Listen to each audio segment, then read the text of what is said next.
Hello everyone, Shane Vance here. Netflix has been established as one of the most popular streaming services for over a decade now and gives us a bunch of media to watch, from TV shows to cartoons for both younger and older audiences to movies. Some of these movies are animated, sure, but they are mostly from a third-party distributor and Netflix had no involvement with them.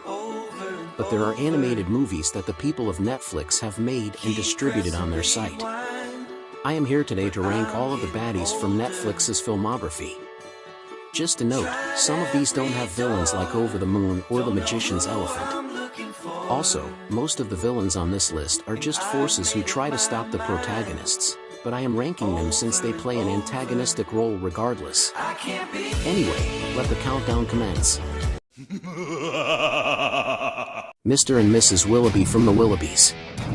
The Willoughby parents are a married couple who are so obsessed with each other that they end up neglecting and mistreating their 4 children, Tim, Jane, and the Barnaby twins. When the kids have had enough of their apathy, they create a fake brochure to bait the parents to leave on a long vacation, with the kids gambling on them dying from some natural cause. These two only barely scratch the surface in terms of villainy. Don't get me wrong, they are very loathsome, and the treatment they give their offspring is downright criminal. Kick you all out! Do it, Father. But my home! Do not return till that thing is gone! But there are much worse abusive parents portrayed in media. The biggest thing that puts them at the bottom of my list is that they feel more like plot devices than bad guys, as most of the actions the characters take in the film are a result of the parents. The children send them off just to be free of them. The nanny Linda comes to watch them because the parents paid her to do so. They decide to sell their home when they get short on cash, resulting in the kids and Linda to scare away the buyers. And the entire third act happens because the children are being hunted by orphan services and need their parents to avoid being separated. Another thing that keeps them from reaching any higher spot is that they are incredibly stupid and unrealistically lucky, because the parents are shown to have the IQ of an insect, since they're more focused on each other than anything beyond that, like finding out how to use the internet is outside of their comfort zone. I think the cat says it best with this line alone. To adventure. Are they gullible or what? I mean, I never thought they'd fall for it. Did you?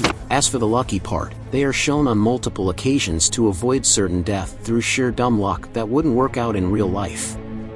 One last thing that really gets me annoyed is the running gag involving Mrs. Willoughby's knitting hobby becomes so tiresome after the 6th or 7th time it's brought up. Can't knit! I can't knit! I can't knit! I can't knit! Alright, I get it! The only redeemable thing I can think about regarding these two is the performance they are given by Martin Short and Jane Krakowski respectively, because even though they're terrible as both villains and people, these two actors are giving their all at the roles they've been given. Overall, Mr. and Mrs. Willoughby are annoying at best and loathsome at worst, but lack any sort of nuance to make me consider placing them higher.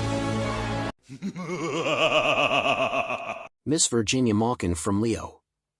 Miss Malkin is a substitute 5th grade teacher presiding over the classroom that class pets Leo the lizard and Squirrel the turtle belong to. However, she is shown to be very strict and takes no nonsense from any one of her students. When she finds out that Leo can talk and has been advising the students to be better people behind her back, it upsets her, because she's been wanting to make a name for herself in teaching her whole life, but has always been limited to a mere substitute teacher. Now, like with the Willoughby parents, Miss Malkin does the bare minimum in terms of being an antagonist. She's sort of a combination between two types of school teacher cliches: the strict teacher who focuses on discipline than anything, and the egocentric teacher who's desperate for validation. Roles meant more for a jerk type of character than an outright baddie, and in all honesty, Miss Malkin plays up to these cliches as one would expect. In my classroom, you will learn responsibility. You will feed it properly, and you will return it in healthy condition, alive. That's not to say Miss Malkin doesn't have any potential for a villain role. You see, she carries around lethal weapons like ninja stars in her bag just to assert her authority over the students, which is pretty crazy all things considered, but since anything in Adam Sandler movies is barely meant to be taken seriously, it doesn't really mean much in the grand scheme of things. The biggest villain cred she gets is when she dumps Leo in the Everglades and leaves him there after he manages to make her look like an exemplary teacher in front of the whole school assembly, which is a pretty messed up thing to do, but she ends up having a stroke of remorse when Squirtle confronts Malkin and reveals to the students what she did to Leo.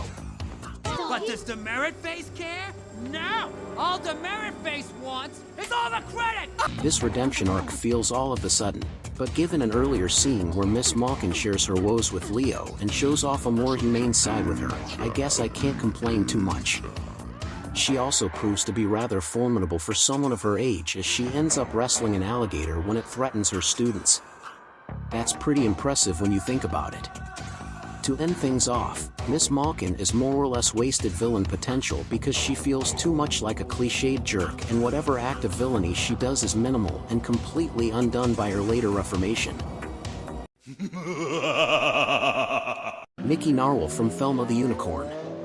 Nikki Narwhal is a pop-singing aqua mammal celebrity who revels in her fame. When she ends up getting upstaged by a pony named Thelma, who has accidentally been given the appearance of a pink unicorn, Nikki finds her stardom in jeopardy and forces her assistant, Megan, to dig up some dirt on Thelma. Nikki is your typical diva singer who has let the fame go to her head, a cliche that has been overdone time and time again. The only thing that differentiates Nikki from any other cliche is that she is a large aquatic animal. While this does make for some good comedy in most scenes, it still doesn't take away that she's your typical stuck-up big shot who looks down on others who are not in the same league with her.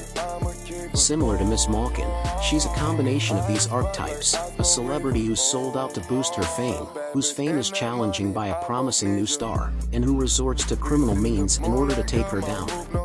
The only way I'll ever be back on top is if we destroy Thelma. The biggest reason why I ranked her this low is because of how she mostly relies on Megan to do her dirty work. Yeah, she tried to attack Thelma on stage during a performance and she and Megan also attacked Thelma and her friends near the finale, but you'd think that she would at least take action a little more personally than that. Why isn't she lower on the list? Well, believe it or not, she does end up turning over a new leaf at the end. After seeing Thelma reveal her true self to the audience and dish out a song about how wrong it was of her to be someone she's not, Nikki ends up being moved to tears, tears of her horn and rejects both Megan and Vic due to their bad influence. Nikki, darling, I've just become available to manage you again. Is it enough to wash away her transgressions against Thelma? Not really, but not a bad way to get started on the right path. To end things here, Nikki Narwhal is a cliché diva with only one thing to make her stand out, and she doesn't get to do all that much against our fake unicorn heroine. Seiwa from My Father's Dragon. When a boy named Elmer ventures to an island that's in danger of flooding to acquire Boris the dragon that's been trying to keep the island floating, the leader of the animals, Seiwa the gorilla, is determined to recapture Boris and save the island. Now, you might be saying to yourself that Seiwa isn't really a villain because he's trying to protect his home and that Elmer is the one in the wrong because he wants to use Boris for something personal. I can see that, but in all honesty, the morality of this movie is pretty complicated. Nothing is cut and dry here because a majority of the characters are acting on motives that can be both questionable but understandable. In Seiwa's case, he wants to use Boris to keep his island safe, but the movie points out that the way he goes about it leaves a lot to be desired. You see, Boris can keep the island from sinking, but it's actually a temporary procedure since he needs to evolve into a form known as the After Dragon in order for his powers to be whole, and Seiwa keeping him restrained prevents him from doing so, and it's even implied that the way he is using Boris might end up with the island sinking regardless. Plus, he is willing to lie to the animals he is looking after so that they won't worry, which becomes evident when he reveals that the wise turtle Aratua has died, but said nothing to avoid causing a panic. Interestingly, Seiwa's actions sort of coincide with the movie's moral, about trusting the people in your care to handle bad news, because if all you do is coddle them with lies, however noble they might be, all they will feel is false hope and be crushed when the truth inevitably comes crashing down. However, looking into his more gracious side, we see that Seiwa takes his role as leader of these animals seriously as he prioritizes their safety over catching Boris a few times. He even has a leg to stand on when he confronts Elmer about his selfish desires for Boris. I used him, yes, to keep us safe. What did you use him for? I didn't. I can also appreciate Ian McShane's voice for Seiwa, as he gives the gorilla this enigmatic old man type of voice. Overall, Seiwa can't really be considered a bad guy, but he does many less than honorable things that it would do this list a disservice if I didn't add him. Quan from My Father's Dragon. Quan is an ill-tempered monkey who is Seiwa's second in command and is the most eager to reclaim Boris to save the island. Now, it might be considered a little strange for me to place a villain's lackey above their boss, especially since it's already been established that Seiwa isn't really an inherently bad guy, but Quan actually proves to be a lot more threatening than Seiwa with his violent urges and tendency to disregard the safety of others to focus on getting Boris back. Quan! I can't hold... But I have him! Quan sort of has his own arc in the movie about being next in line to take care of the animals of the island after Seiwa, and you could even estimate that his quickness to anger is because he feels pressured at being given such a job. Heck, you can even understand his point of view on things after Elmer frees Boris, because like the rest of the animals, Quan is acting out of fear at his home being submerged into the ocean. What makes him more crueler than Seiwa is that when he finds out that Seiwa concealed Aratua's death, Quan, having had enough of everything that's going on, grabs a giant mushroom and immediately leaves the island to its fate without bothering to help the rest of the animals. Yeah, not a pretty sight there. Quan is last seen living in a tangerine tree on a small island, and I'd show you his feelings of remorse, but I don't have the video footage. To conclude, Quan is just as complicated as the rest of the movie's characters, but he is definitely a lot more meaner and a lot least moralistic of them, but not to enough to be placed higher. The Dragon King from the Monkey King. The Dragon King is a water-dwelling deity who plans on flooding all of Earth with a magic stick. However, the stick, which is sentient, abandons him and ends up in the possession of an arrogant but well-meaning superpowered monkey. Enraged, the Dragon King hires a girl from a dying village to befriend the monkey and get back his staff in exchange for giving her home water. Compared to the previous entries on my list, the Dragon King is the start of antagonists in the Netflix animated films that are more evil and interesting. Though, I'd say that this guy's villainy is a mixed bag. Yeah, he does have a personal reason for wanting to attack the Monkey King because his magic staff left him to be with the Monkey King, but for the most part, the Dragon King feels more like he's from an old slapstick-oriented cartoon, as all the times he chases Monkey to reclaim his stick, he is on the receiving end of much pain and humiliation.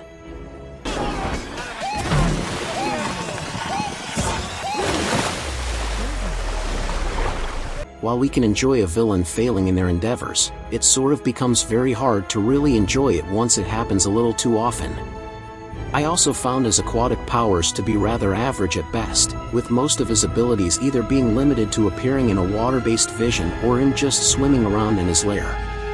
Despite this, the Dragon King has a very flamboyant and campy personality, always chewing the scenery and being as theatrical as he possibly can. All packaged with a brilliant performance by Asian-Australian actor, Bowen Yan. Suffer my wrath!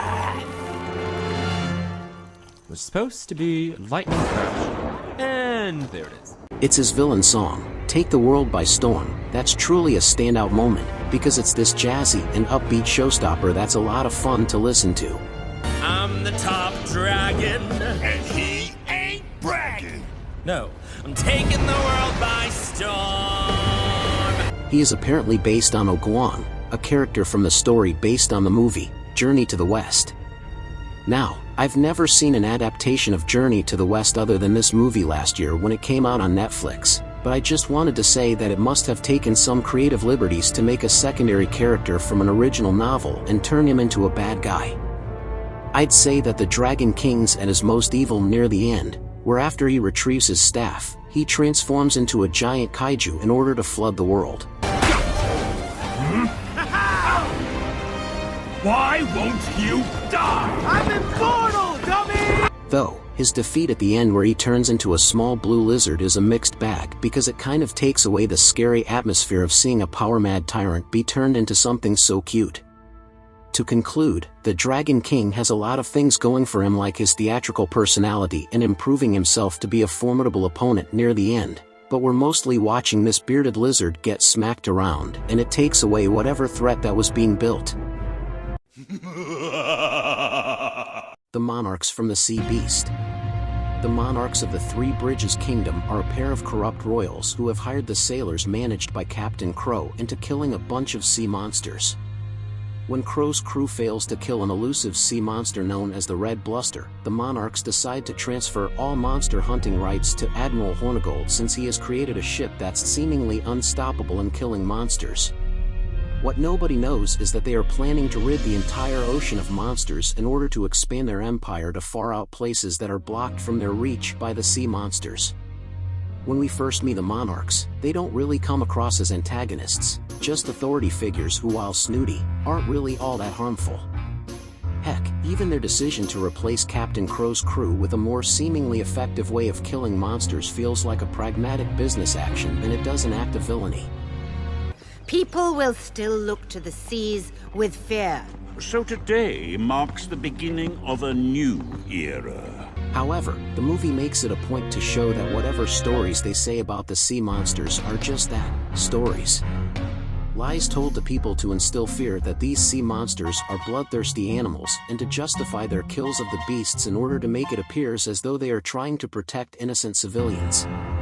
Which is actually a common act made by evil colonists. Contrast these two with Jacob and Maisie, two humans who spend a majority of their life fearing sea beasts, actually see that they are just as afraid of them, and the biggest reason they attack anyone is just because they want to live like any other creature. Getting into their flaws, the Monarchs only appear at the beginning and end of the movie because most of the conflict in between is either Jacob and Maisie breaking the illusion that sea monsters are evil beings and Captain Crow seeking his revenge against the Red Bluster for seemingly killing Jacob. Yeah, they get the ball rolling, but you'd think we would cut back to them at one point. They mostly just reappear so that Maisie can expose their lies. Who are you to malign your king and queen with such falsehoods? You have no right to speak— I have every right! Also, it is never shown what became of the Monarchs after they fled the scene following the public outcry against them, but maybe they went to jail or were stripped of their royal titles. In any case, the Monarchs are a prime example of what happens when people in power do to innocent creatures just to meet their ends, but don't really do all that much. Vic Diamond from Thelma the Unicorn. Vic Diamond is a manager for animal celebrities who sets his sights on Thelma once she becomes a hit. Compared to Nikki Narwhal, I'd say that Vic has a lot more texture to him in terms of villainy. For one thing, he's sort of a refreshing take on the slimy agent who helps their client achieve fame cliché. Like during his villain song, we are treated to a flashback to when he was a teenager who wanted to fit in and how that resulted in his obsession with fame today. That's when I changed my name from Dick Cumbersome to Vic Diamond. Vic also encourages Thelma to keep up her unicorn facade as he believes that in show business, lying about your identity is a fundamental factor. Which, as jerky as that sounds, a majority of stars do make up a persona that separates them from their true self. So, Vic does sort of know how stardom works in the business. Buttering up his stars isn't his only villain action though. He is shown to be willing to even physically harm someone who gets in his way. This is shown in one scene where he launches a missile at Thelma's friends and acts like it was nothing. He also has the charismatic voice of Jermaine Clement in order to pull off his sleazy likability well. Clement is well known for playing very theatrical villains, which fits into Vic's personality very well.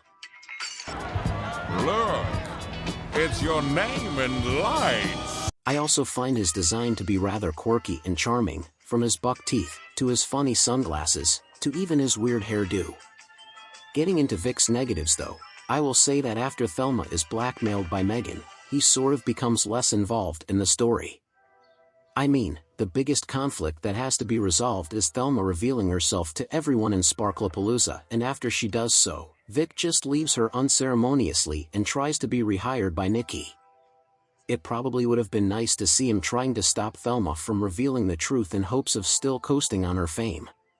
To conclude, Vic is a nice change of pace from the Svengali type of celebrity agent, but his lack of purpose in the final act does knock him down some pegs.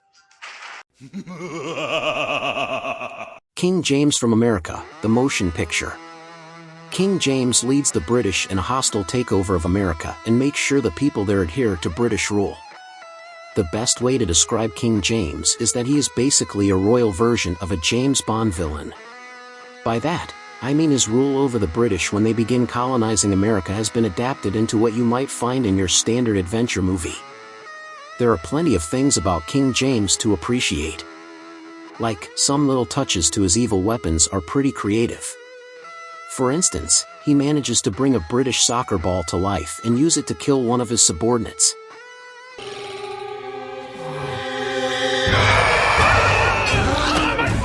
I also like Simon Pegg's voice for James. Pegg is usually known for his more comedic roles like Buck in the Ice Age films.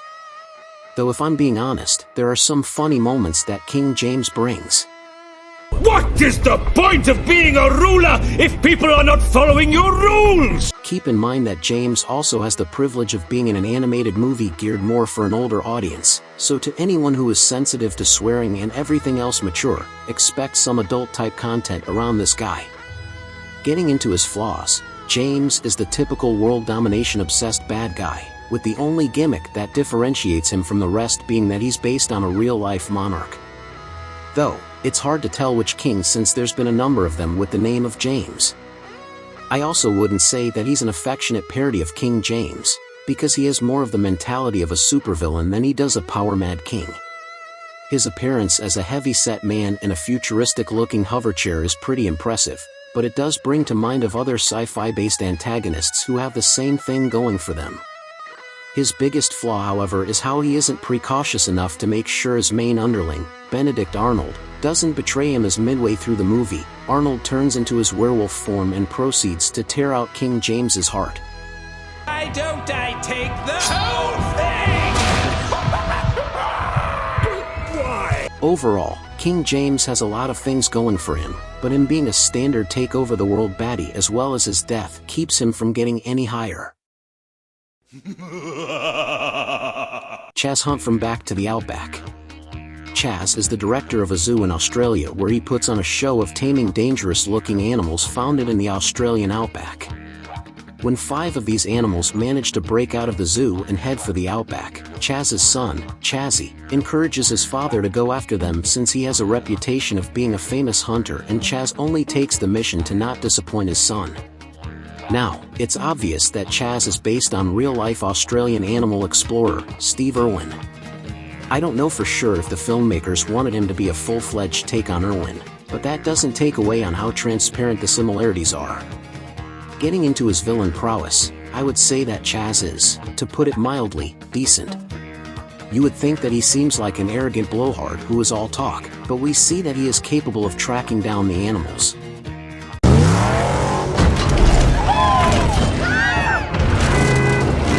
Into the rocks! We later learn that all those stories about him being a famous hunter are all lies.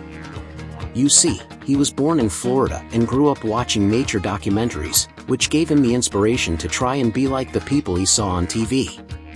It's often a rarity where a villain gets a lie-revealed plot because usually the protagonist of a story is hit with that cliché. I also think that this plot point coincides with the main point that Back to the Outback is trying to make, that you ought to embrace who you are. Whereas the animals embrace themselves for all of their deformities, Chaz is trying to be someone who he isn't for the sake of his self-esteem.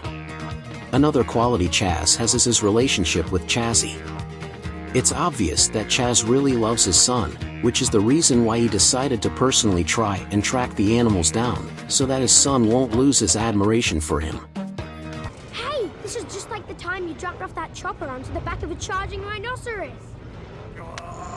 Heck, it's Chaz's love for his kid that ultimately redeems him in the end. You see, after the animals save Chazzy from falling off a cliff, Chaz decides to bow out of the chase, because he has seen the inner beauty of the animals.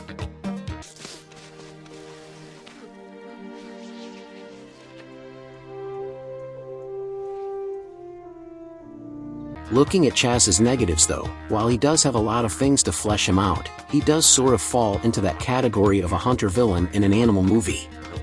Yes, he's the owner of the zoo the animals escaped from, but I'm pretty sure plenty of other animal movies did the same gimmick. Also, I found his treatment of Maddie and her friends at the start of the film to be rather jerkish and cruel. Yes, it's part of the show, but it still sort of borders on psychological abuse. Just one drop from this snake's venom can kill 100 people in less than 10 seconds. To conclude, Chaz is alright for a hunter villain with so many things that add texture to his character, but has enough faults that keep him from getting higher. Miss Crumb and Mr. Ellingboe from Klaus. These two are the heads of families from the dreary town of Smearensburg that fight with each other because they have a feud that goes back many generations before them. When the postman Jesper and the reclusive woodsman Klaus begin teaching the child generations of Crumb and Ellingboe about the joys of being kind to each other, Miss Crumb and Mr. Ellingboe reluctantly put aside their feud just to stop their more positive influence. First off, I'd just like to point out how interesting how the two villains are more akin to being against each other than the protagonists. That must have been quite a task for the filmmakers.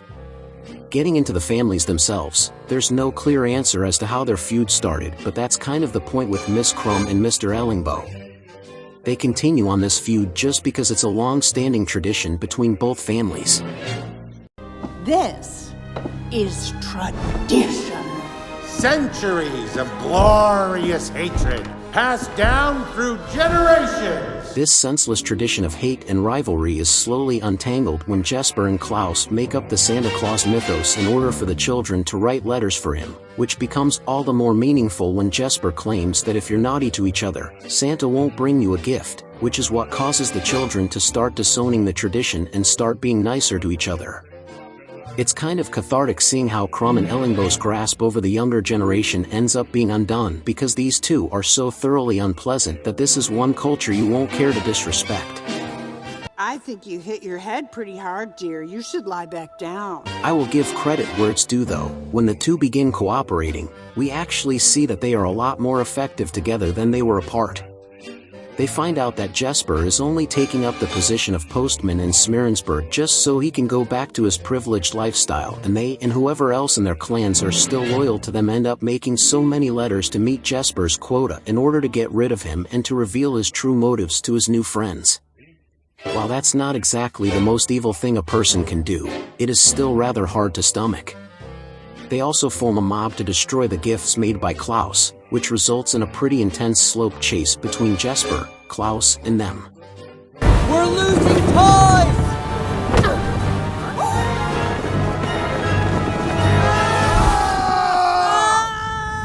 In the end, all their efforts prove to be pointless when the gifts they were chasing down happen to be wrapped logs. Jesper has made amends with his friends, and their children end up falling in love and marrying each other, finally ending their feud once and for all.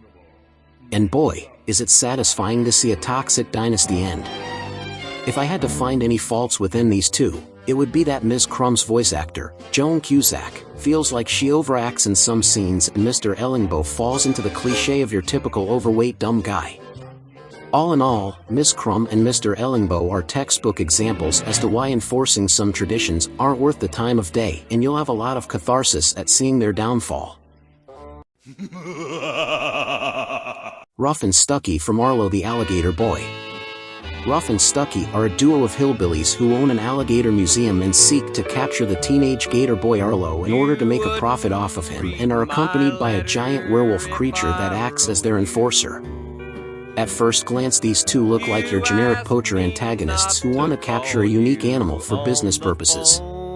And to be fair, they do fit into that criteria. Why are they this high on the list though? Well, the movie actually does a decent job of fleshing them out. For one thing, I found their hillbilly characteristics to be charming and a little humorous. Granted, I wouldn't say that they're a gracious representation of hillbillies, but they aren't really all that offensive either. Little gator. Looks like you got out of the swamp. The werewolf beast that follows them is a nice touch also, because it tracks down Arlo, gives Ruff and Stucky an advantage against the protagonists, threatens their customers when they start to lose interest in their business, and Lazzle fits with the incredibly weird nature of this movie. I love that beast! They are also willing to threaten Arlo's long-lost dad, millionaire Ansel Beauregard, into giving up Arlo, showing that they aren't above threatening people in some kind of power to meet their needs. For their flaws though, I will say that they don't get any sort of comeuppance for their misdeeds. They just celebrate Ansel adopting Arlo like all the rest. I guess it does sort of fit into the lightheartedness of this movie, but it wouldn't hurt to maybe see them get arrested or whatever.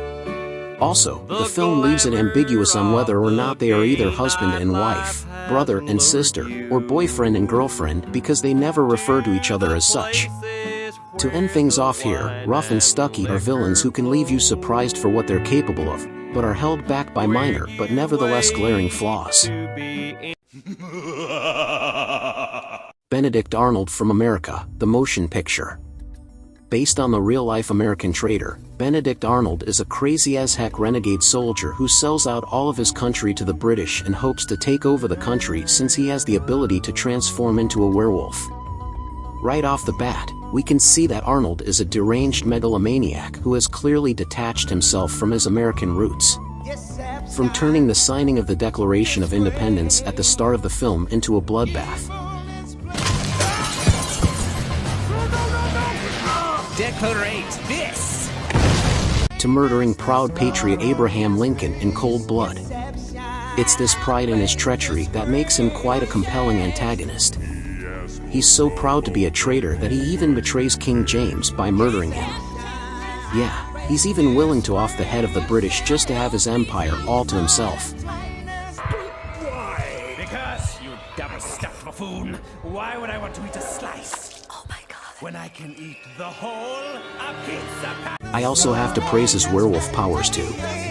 Because it shows that he is capable of handling situations single-handedly since he has his own abilities to put into action when facing adversity. Not just that, but his werewolf form is utterly horrifying to look at, especially when he reaches his final stage at the film's climax.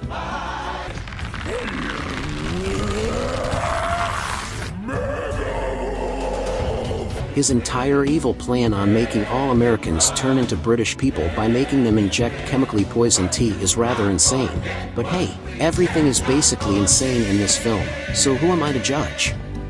I also enjoy comedian Andy Samberg's British accent for Arnold. Not only does it define Arnold's treachery against America, but you can really tell that Samberg must have good acting chops to make himself sound like he was born in another country. Jesus Christ! Transporter! If I have any complaints with Arnold, it would be that his defeat at the end is predictable. I mean, how many werewolves and other forms of media were not taken down by a silver bullet? Yeah, didn't think so. To conclude, Benedict Arnold is a pretty entertaining villain, all things considered, with only just one nitpick that keeps him from getting any higher. Lane and Irmgard Claxton from Wendell and Wild. The Claxtons are private prison moguls who seek to bulldoze the town of Rustbank and replace it with a maximum security prison, but the town council repeatedly declines their proposal. One of their associates, Catholic priest-level Bests, depends on them for funding his school because years ago, they instigated a fire on a brewery that killed a bunch of workers, and Bests has vouched for their innocence, but they kill him when he is unable to help them get the town council to change their minds. However, two demon brothers named Wendell and Wild reincarnate Bests with their father Buffalo Belzer's hair cream, and Bests tells the Claxtons that they can bring the old council members back to life to gain approval for their jail.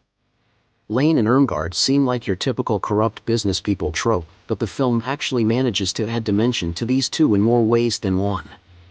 For one thing, their prison business reflects on the movie's themes on redemption, because the prisons they make are in deliberate poor conditions to keep people locked up while they reap the benefits, and their potential prison for Rustbank is just another get-rich-quick scheme for them.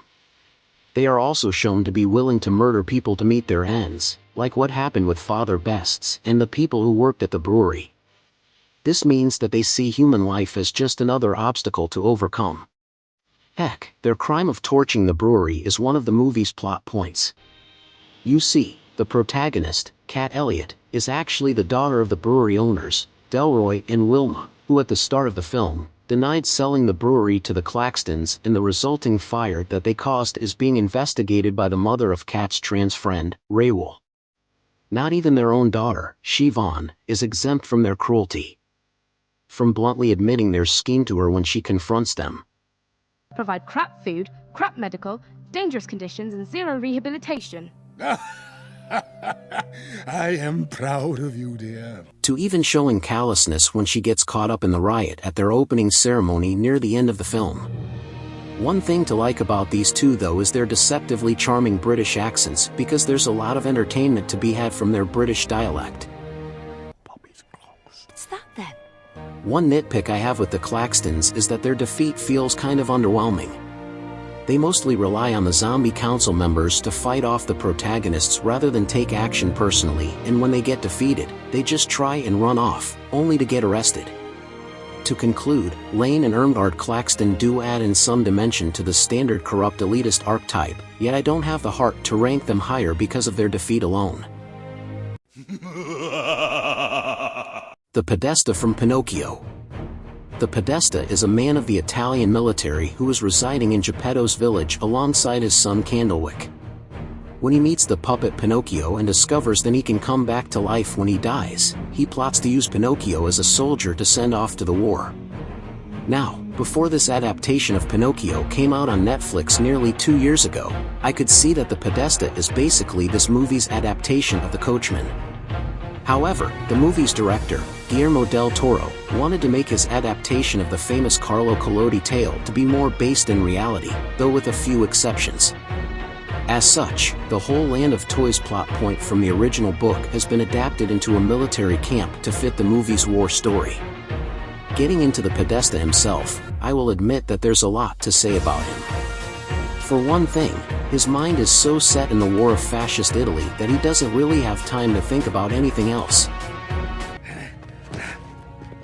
Pinocchio. He came out of nowhere. That's what happens when you let your children run wild. What's worse is that there are actually people like the Podesta in real life. Individuals who have conformed to the unfeeling bitterness during the times of war.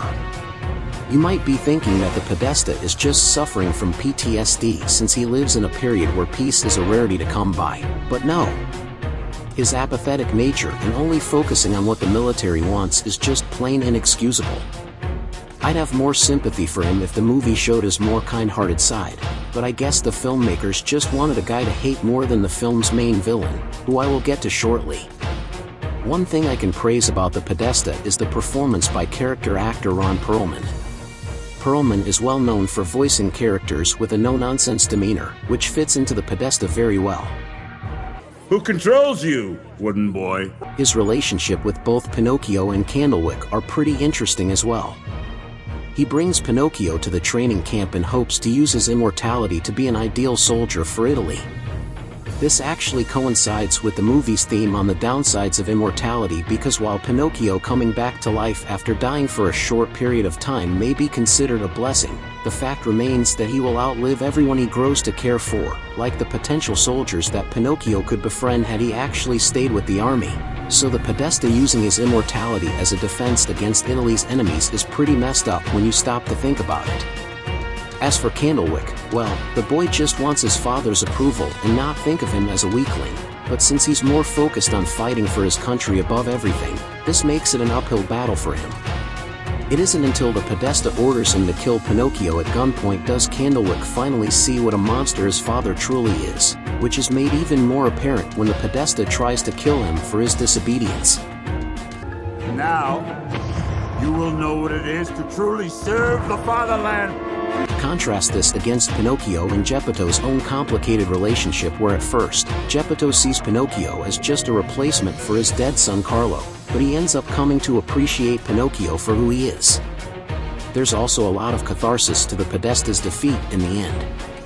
When a bomb is launched at the training camp, the Podesta is trapped on a climbing net and is unable to escape while everyone else manages to evacuate to safety.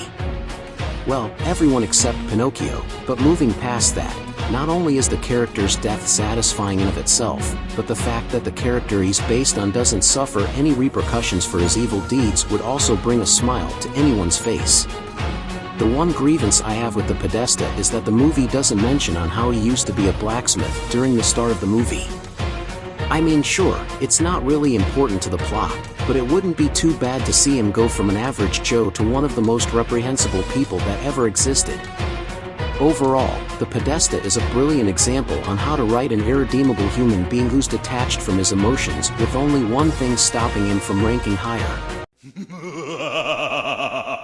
Captain Augustus Crow III from the Sea Beast. Captain Crow is the captain of a pirate crew on a ship called the Inevitable who hunt down sea monsters by order of the royals of the Three Bridges Kingdom. After one of his crew members, his adopted son Jacob Holland, alongside a girl named Maisie Brumble are seemingly eaten by the elusive sea monster known as the Red Bluster, Crow goes on a quest for revenge. As you can probably tell, Captain Crow is based on Captain Ahab from Moby Dick as he is determined to kill the Red Bluster for dismembering his left eye many years ago. Despite putting him this high on the list, I actually find Captain Crow to be a more morally complex character than a straight-up villain. For one thing, while he is driven by revenge, Crow is actually willing to put aside his vendetta against the sea monster for other matters, like helping fellow seamen in need as per a pirate code. Captain, you know the code. It binds us to all who come before, and all who come after. Even that rum gagger Jim Nicklebones. He also has a deep-seated hatred for all sea monsters as well, seeing them as vile beasts that need to be dealt with for the protection of mankind. Though, it's actually his relationship with Jacob that's the most gracious thing about him, because he took Jacob in when he was just a child who was lost at sea. Despite loving Jacob, Crow is clearly struggling between his duties as Jacob's adopted father and his mission to kill the Red Bluster not only as revenge but also so that the royals will still choose them as protectors of the seas. For example, when Maisie causes the Red Bluster to get away, Crow wants to punish her for this misdeed. Jacob tries to play peacemaker, but Crow is obviously in no mood to calm down to the point where he holds Maisie and Jacob at gunpoint. However, after the Red Bluster takes them, Crow ends up in anguish, saddened that his adopted son is seemingly killed. That thing took Jacob. And I want it dead, same as you. But we'll founder if we don't get to port. After this though, his vengeful side fully takes over as he goes to make a bargain with a witch doctor named Gwen Basterby to take down the Red Bluster once and for all. It's only after he catches the beast and brings it back to Three Bridges to have it killed does he see the error in his ways, as after the Red Bluster is freed, she tries to attack Crow, only for Maisie to stop her, and it's this moment of mercy that makes Crow see that he was wrong about sea monsters.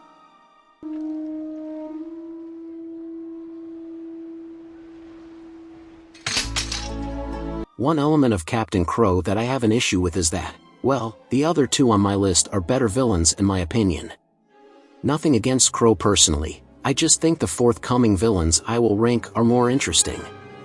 Overall, Captain Crow is a pretty decent anti-villain with an intriguing relationship with one of the main characters and being an affectionate parody of Captain Ahab.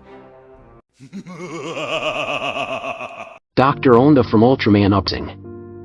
Dr. Onda is a scientist who is in charge of a Japanese paramilitary unit called the Kaiju Defense Force, where he and his subordinates protect Japan from kaiju threats. However, he plans on using the echolocation skills of an infant kaiju to track all of them down for plans of genocide. His main motivation for doing all of this is a personal grudge against all kaijus due to a past attack causing his wife and child to die. When the superhero Ultraman decides to adopt the baby kaiju, who he names Emmy, Onda wastes no time attempting to find Ultraman and reclaim Emmy. Dr. Onda is basically how to write a sympathetic antagonist because all of his motivations and actions stem from having people who he cared for be taken away from him. All of us can end up losing our moral compass when the pain of losing our loved ones become overwhelming, which also makes Onda rather relatable. It is also shown that he blames Ultraman for failing to stop the kaiju in time, so much so that during a fight between Ultraman and a kaiju, who is Emmy's mother, at the start of the film, he is indifferent to potentially killing Ultraman. Sir, we have target lock. Ultraman may get caught in the blast if we fire now, sir. I don't care about Ultraman. Will the package survive the blast? Like with the Royals and Captain Crow from the Sea Beast, Onda attempts to justify his genocidal plans by saying they are for the protection of all humans. While we can see his point since monster attacks can lead to certain death towards a bunch of innocent bystanders, Ultraman Uprising does make us understand that these kaijus are just living beings who want to survive and also protect their families as well.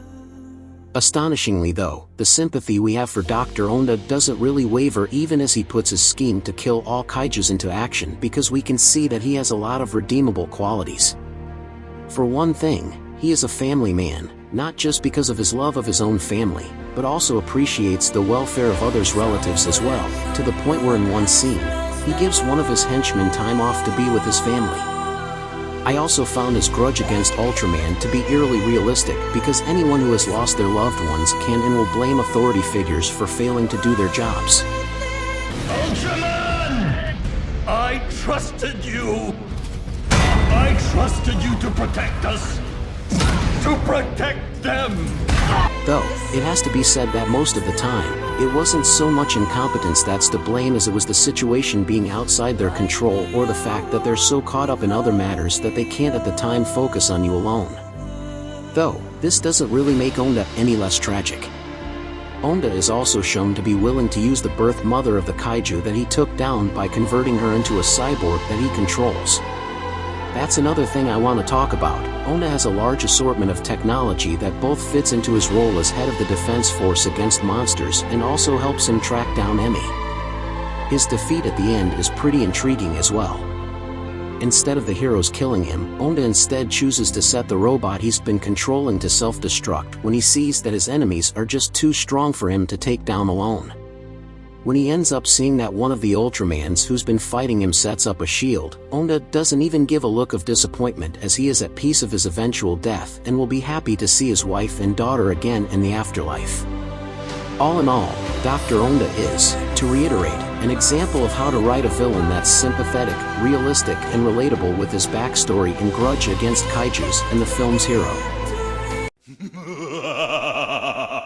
Count Volpe from Pinocchio. Count Volpe is a former aristocrat who runs a carnival just to make ends meet. When he meets a living puppet named Pinocchio, Volpe sees an opportunity to rise back up to the ranks of nobility by using the puppet to produce a large amount of wealth that was forcibly taken from him during World War I. Volpe is obviously a combination of the fox and cat and the puppet master Mangiafuoco from the original book, or to anyone who knows the story from the Disney movie, Honest John and Gideon and Stromboli. Moving past that, I will say that there is a lot to like about Count Volpe. For one thing, he has this con artist-like charisma to him as he speaks like he's giving a business proposal with much enthusiasm. You shall see all the nations of the earth for yourself as they bow at your feet.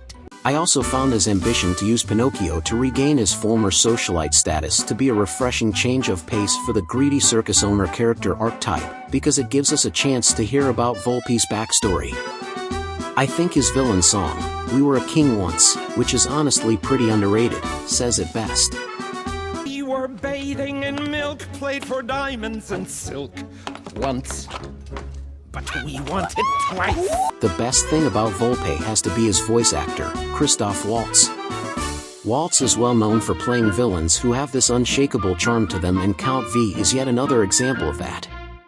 He's also willing to lie to Pinocchio by saying he will send some of his earnings to Geppetto when really he's keeping them all for himself. Yeah, not a good businessman there. Count Volpe is accompanied by an eccentric monkey named Spazzatura, who he regularly abuses. However, Spazzatura ends up feeling jealous that Volpe is paying more attention to Pinocchio while at the same time feeling bad for the puppet since Volpe is lying to him. Soon enough, Pinocchio and Spazzatura decide to put Volpe in his place by making an insulting song about the Italian dictator, Mussolini, during one of their shows. Like a bag of food, magnificent and free. You are farting in a men's lavatory. It's after this that Vulpe finally loses all self-restraint and decides to straight up murder Pinocchio for costing him his business, which leads to a very painful death when Spazzatura intervenes.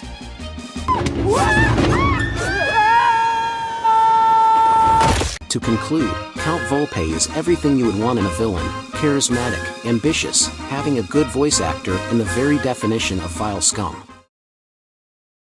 And that was my ranking of the Netflix animation villains. I'm Shane Vance, and I will see you later.